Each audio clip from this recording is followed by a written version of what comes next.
LIC ಆಧಾರಶೀಲ policy ಬಗ್ಗೆ ತಿಳಿದುಕೊಳ್ಳೋಣ. ಈ ಪಾಲಿಸಿ ಟೇಬಲ್ ನಂಬರ್ 944. ಈ ಪಾಲಿಸಿ ಪರ್ಚೇಸ್ ಮಾಡಿಕೊಳ್ಳುವುದಕ್ಕೆ ಕಡ್ಡಾಯವಾಗಿ ನಿಮ್ಮ ಹತ್ರ ಆಧಾರ್ ಕಾರ್ಡ್ ಇರಬೇಕು. ಇದರಲ್ಲಿ ಏನು ಮೆಡಿಕಲ್ ಟೆಸ್ಟ್ ಅಂತ ಏನಿರುವುದಿಲ್ಲ, ನೋ ಮೆಡಿಕಲ್ ಟೆಸ್ಟ್. ಮತ್ತೆ ಈ ಪಾಲಿಸಿಲಿ ನಿಮಗೆ ಲಾಯಲ್ಟಿ ಬೋನಸ್ ಬರುತ್ತೆ. ರೆಗ್ಯುಲರ್ ಪ್ರೀಮಿಯಂ ಪ್ಲಾನ್ ಇದು, ನೀವು ರೆಗ್ಯುಲರ್ ಆಗಿ ಪ್ರೀಮಿಯಂ ಪೇ ಮಾಡಬೇಕು. ಇದನ್ನು ನಾನ್ ಲಿಂಕ್ಡ್ ಪ್ಲಾನ್ ಅಂತ ಹೇಳ್ಬೋದು. ನಾನ್ ಲಿಂಕ್ಡ್ ಅಂದ್ರೆ ಈ ಪಾಲಿಸಿಲಿ ನೀವು ಡೆಪಾಸಿಟ್ ಮಾಡಿದ ಅಮೌಂಟ್ ನ LIC ಸಂಸ್ಥೆಯವರು ಎಲ್ಲೂ ಶೇರ್ ಮಾರ್ಕೆಟ್ ಅಲ್ಲಿ ಡೆಪಾಸಿಟ್ ಮಾಡುವುದಿಲ್ಲ. ಮತ್ತೆ ಈ ಪಾಲಿಸಿಲಿ ಬರುವಂತಹ ಮೆಚುರಿಟಿ ಅಮೌಂಟ್ 100% ಟ್ಯಾಕ್ಸ್ ಫ್ರೀ ಆಗಿರುತ್ತೆ. ಈ ಪಾಲಿಸಿ ಪರ್ಚೇಸ್ ಮಾಡ್ಕೊಳ್ಳೋದಕ್ಕೆ ಎಲಿಜಿಬಿಲಿಟಿ ಮತ್ತು ಕಂಡೀಷನ್ಸ್ ನೋಡೋದಾದ್ರೆ, ಮೊದಲು ಏಜ್ ಅಟ್ ಎಂಟ್ರಿ ನೋಡೋದಾದ್ರೆ ಮಿನಿಮಮ್ ಏಜು 8 ವರ್ಷ ಕಂಪ್ಲೀಟ್ ಆಗಿರುವವರ ಹೆಸರಲ್ಲಿ ಈ ಪಾಲಿಸಿನ ಪರ್ಚೇಸ್ ಮಾಡ್ಕೊಳ್ಬಹುದು. ಮ್ಯಾಕ್ಸಿಮಮ್ ಏಜು 55 ವರ್ಷದ ಒಳಗಿರುವಂತಹವರ ಹೆಸರಲ್ಲಿ ಈ ಪಾಲಿಸಿನ ಪರ್ಚೇಸ್ ಮಾಡ್ಕೊಳ್ಬಹುದು. ಈ ಪಾಲಿಸಿ ಟರ್ಮ್ ನೋಡೋದಾದ್ರೆ ಮಿನಿಮಮ್ 10 ವರ್ಷ, ಮ್ಯಾಕ್ಸಿಮಮ್ 20 ವರ್ಷ. ಬೇಸಿಕ್ ಸಮ್ ಅಶ್ಯೂರ್ಡ್ ಮಿನಿಮಮ್ 75,000 ರೂಪಾಯಿಗೆ ಈ ಪಾಲಿಸಿ ಪರ್ಚೇಸ್ ಮಾಡ್ಕೊಳ್ಬೇಕು. ಮ್ಯಾಕ್ಸಿಮಮ್ ಆದ್ರೆ 3 ಲಕ್ಷ ರೂಪಾಯಿ ಮ್ಯಾಕ್ಸಿಮಮ್ ಈ ಪಾಲಿಸಿ ಪರ್ಚೇಸ್ ಮಾಡ್ಕೊಳ್ಳೋದಕ್ಕೆ maximum sum assured. Maximum maturity age 70 years. Premium paying modes ನೋಡೋದಾದ್ರೆ ನೀವು ವರ್ಷಕ್ಕೊಂದ್ಸಲಿ ಪ್ರೀಮಿಯಂ ಕಟ್ಬೋದು, 6 ತಿಂಗಳಿಗೊಂದ್ಸಲಿ ಕಟ್ಬೋದು, 3 ತಿಂಗಳಿಗೊಂದ್ಸಲಿ ಕಟ್ಬೋದು, ವರ್ಷಕ್ಕೊಂದ್ಸಲಿ ಪ್ರೀಮಿಯಂ ಪೇ ಮಾಡ್ಬೋದು. ಈ ಪಾಲಿಸಿನ ಸ್ಪೆಷಲಿ LIC ಅವರು ಮಹಿಳೆಯರಿಗೋಸ್ಕರ ತಗೊಂಡ್ಬಂದಿದ್ದಾರೆ. ಈ ಪಾಲಿಸಿನ ಮಹಿಳೆಯರು ಮಾತ್ರ ಪರ್ಚೇಸ್ ಮಾಡ್ಕೊಳ್ಬೇಕು. ಇದೊಂದು ಲೋ ಪ್ರೀಮಿಯಂ ಪ್ಲಾನ್ ಆಗಿದೆ.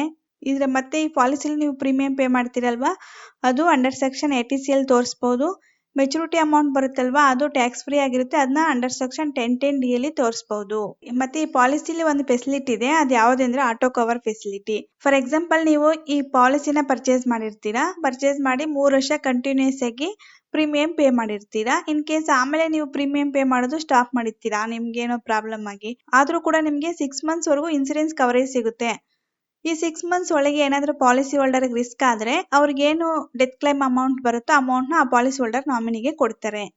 ಅಥವಾ ನೀವು 5 ವರ್ಷ ಪ್ರೀಮಿಯಂ ಪೇ ಮಾಡಿರ್ತೀರಾ, ಆಮೇಲೆ ಪ್ರೀಮಿಯಂ ಪೇ ಮಾಡೋದು ಸ್ಟಾಪ್ ಮಾಡಿರ್ತೀರಾ.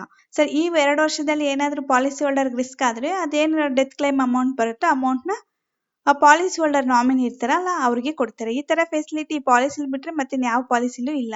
ಎಕ್ಸಾಂಪಲ್ ನೋಡೋಣ, ಈ ಪಾಲಿಸಿ ಬಗ್ಗೆ ಈಸಿಯಾಗಿ ಅರ್ಥ ಆಗುತ್ತೆ. ಫಾರ್ ಎಕ್ಸಾಂಪಲ್, ಎಕ್ಸ್ ಎನ್ನುವ ಮಹಿಳೆ ಈ ಪಾಲಿಸಿನ ಪರ್ಚೇಸ್ ಮಾಡಿದ್ದಾರೆ. ಅವರು 3 ಲಕ್ಷಕ್ಕೆ ಈ ಪಾಲಿಸಿನ ಪರ್ಚೇಸ್ ಮಾಡ್ಕೊಂಡಿದ್ದಾರೆ.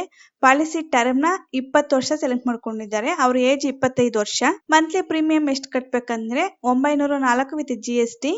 ಅವ್ರಿಗೆ ಮೆಚುರಿಟಿ ಅಮೌಂಟ್ ಎಷ್ಟು ಬರುತ್ತೆ ಅಂದ್ರೆ, ಸಮ್ ಅಶ್ಯೂರ್ಡ್ ಅವ್ರು ಸೆಲೆಕ್ಟ್ ಮಾಡ್ಕೊಂಡಿರೋದು ಎಷ್ಟು, 3 ಲಕ್ಷ ರೂಪಾಯಿ. ಲಾಯಲ್ಟಿ ಬೋನಸ್ ಬಂದು 1,35,000 ರೂಪಾಯಿ ಬರುತ್ತೆ. ಈ ಬೋನಸ್ ಅಮೌಂಟ್ ಹೆಂಗ್ ಬರುತ್ತೆ ಅಂದ್ರೆ, LIC ಇರುವಂತಹ ಪ್ರತಿಯೊಂದು ಪಾಲಿಸಿಗಳಿಗೂ ಒಂದೊಂದು ಬೋನಸ್ ರೇಟ್ ಇರುತ್ತೆ. ಆ ರೇಟ್ ಇಂದ ಕ್ಯಾಲ್ಕುಲೇಷನ್ ಮಾಡಿದ್ರೆ ಇಷ್ಟು ಅಮೌಂಟ್ ಬರುತ್ತೆ.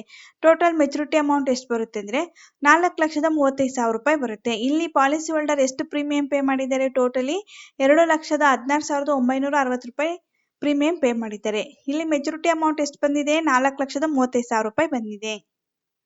ಅಂದ್ರೆ ಯಾರಿಗೆ ಲೋ ಇನ್ಕಮ್ ಇರುತ್ತಲ್ವಾ ಅವ್ರಿಗೂ ಕೂಡ ಇನ್ಸೂರೆನ್ಸ್ ಕವರೇಜ್ ಸಿಕ್ಲಿ ಅನ್ನುವ ಕಾರಣಕ್ಕೋಸ್ಕರ LIC ಸಂಸ್ಥೆಯವರು ಈ ಪಾಲಿಸಿನ ತಗೊಂಡ್ಬಂದಿದ್ದಾರೆ. ಹಾಗಾಗಿ ಇದರಲ್ಲಿ ಪಾಲಿಸಿ ಸಮ್ ಅಶ್ಯೂರ್ಡ್ ಮ್ಯಾಕ್ಸಿಮಮ್ ಅಂದ್ರೆ 3 ಲಕ್ಷ ರೂಪಾಯಿ. In case policy holder death ಆದ್ರೆ ಡೆತ್ ಕ್ಲೈಮ್ ಅಮೌಂಟ್ ಹೇಗೆ ಬರುತ್ತೆ ಅಂದ್ರೆ, ಪಾಲಿಸಿ ಪರ್ಚೇಸ್ ಮಾಡಿ 5 ವರ್ಷದ ಒಳಗೆ in case policy holder death ಆದ್ರೆ, in case policy holder normal ಆಗಿ ಡೆತ್ ಆದ್ರೆ 110% ಆಫ್ ಬೇಸಿಕ್ ಸಮ್ ಅಶ್ಯೂರ್ಡ್ ಅಂದ್ರೆ ಅವ್ರು ಸೆಲೆಕ್ಟ್ ಮಾಡ್ಕೊಂಡಿರುವಂತಹ ಸಮ್ ಅಶ್ಯೂರ್ಡ್ಗೆ 110% ಕ್ಯಾಲ್ಕುಲೇಷನ್ ಮಾಡಿದಾಗ 3,30,000 ರೂಪಾಯಿ ಬರುತ್ತೆ. ಅಂದ್ರೆ ಈ ಎಕ್ಸಾಂಪಲ್ ಅಲ್ಲಿ 3 ಲಕ್ಷ ರೂಪಾಯಿ ಅಲ್ವಾ ಅವ್ರು ಸಮ್ ಅಶ್ಯೂರ್ಡ್ ಸೆಲೆಕ್ಟ್ ಮಾಡ್ಕೊಂಡಿರೋದು. 110% ಆಫ್ ಸಮ್ ಅಶ್ಯೂರ್ಡ್ ಅಂದ್ರೆ 3,30,000 ರೂಪಾಯಿ ಬರುತ್ತೆ. ಈ 3,30,000 ರೂಪಾಯಿ ಆ ಪಾಲಿಸಿ ಹೋಲ್ಡರ್ ನಾಮಿನಿ ಇರ್ತಾರಲ್ವಾ ಅವ್ರಿಗೆ ಕೊಡ್ತಾರೆ. ಅಂದ್ರೆ ಆ ಪಾಲಿಸಿ ಹೋಲ್ಡರ್ ನಾರ್ಮಲ್ ಆಗಿ ಡೆತ್ ಆದ್ರೆ ಮಾತ್ರ ಆ ಪಾಲಿಸಿ ಹೋಲ್ಡರ್ಗೆ 3,30,000 ರೂಪಾಯಿ ಕೊಡ್ತಾರೆ. ಇನ್ ಕೇಸ್ ಪಾಲಿಸಿ ಹೋಲ್ಡರ್ ಏನಾದ್ರು ಆಕ್ಸಿಡೆಂಟ್ ಆಗಿ ಡೆತ್ ಆದ್ರೆ ಆಗ ಒಂದು ಎಕ್ಸ್ಟ್ರಾ ಸಮ್ ಅಶ್ಯೂರ್ಡ್ ಆಡ್ ಮಾಡ್ಕೊಡ್ತಾರೆ. ಅಂದ್ರೆ 3,30,000 ರೂಪಾಯಿ ಪ್ಲಸ್ ಆಕ್ಸಿಡೆಂಟ್ ಆಗಿ ಡೆತ್ ಆಗಿರೋದ್ರಿಂದ ಇನ್ನೊಂದು 3 ಲಕ್ಷ ರೂಪಾಯಿನ ಆಡ್ ಮಾಡ್ತಾರೆ. ಆಗ 6,30,000 ರೂಪಾಯಿ ಬರುತ್ತೆ. ಈ 6,30,000 ರೂಪಾಯಿನ ಆ ಪಾಲಿಸಿ ಹೋಲ್ಡರ್ ನಾಮಿನಿಗೆ ಕೊಡ್ತಾರೆ. ಅಥವಾ ಪಾಲಿಸಿ ಪರ್ಚೇಸ್ ಮಾಡಿ ಆಫ್ಟರ್ 5 ಇಯರ್ಸ್ ಆದ್ಮೇಲೆ ಇನ್ ಕೇಸ್ ಪಾಲಿಸಿ ಹೋಲ್ಡರ್ ಡೆತ್ ಆದ್ರೆ, ಅದ್ರಲ್ಲಿ ನಾರ್ಮಲ್ ಡೆತ್ ಆದ್ರೆ 110% ಆಫ್ ಬೇಸಿಕ್ ಸಮ್ ಅಶ್ಯೂರ್ಡ್ 3,30,000 ರೂಪಾಯಿ ಕೊಡ್ತಾರೆ ನಾರ್ಮಲ್ ಡೆತ್ ಆದ್ರೆ. ಅಥವಾ ಆಕ್ಸಿಡೆಂಟ್ ಆಗಿ ಡೆತ್ ಆದ್ರೆ ಇನ್ನೊಂದು ಎಕ್ಸ್ಟ್ರಾ ಸಮ್ ಅಶ್ಯೂರ್ಡ್ ಆಡ್ ಮಾಡ್ತಾರೆ. ಮತ್ತೆ ಅವ್ರು ಯಾವ ವರ್ಷದಲ್ಲಿ ಡೆತ್ ಆಗಿದ್ದಾರೆ ಅದಕ್ಕೆ ಎಷ್ಟು ಬೋನಸ್ ಅಮೌಂಟ್ ಬರುತ್ತೆ ಅದನ್ನು ಕೂಡ ಈ ಅಮೌಂಟ್ಗೆ ಆಡ್ ಮಾಡಿಬಿಟ್ಟು ಆ ಪಾಲಿಸಿ ಹೋಲ್ಡರ್ ನಾಮಿನಿಗೆ ಕೊಡ್ತಾರೆ. ಈ ಪಾಲಿಸಿಲಿ ನಿಮಗೆ ಲೋನ್ ಫೆಸಿಲಿಟಿ ಕೂಡ ಇದೆ. ನೀವು ಪಾಲಿಸಿ ಪರ್ಚೇಸ್ ಮಾಡಿ ಆಫ್ಟರ್ 2 ಇಯರ್ಸ್ ಆದ್ಮೇಲೆ ಬೇಕಾದ್ರೆ ಲೋನ್ಗೆ ಅಪ್ಲೈ ಮಾಡಿ ಲೋನ್ ಕೂಡ ತೆಗೆದುಕೊಳ್ಬಹುದು.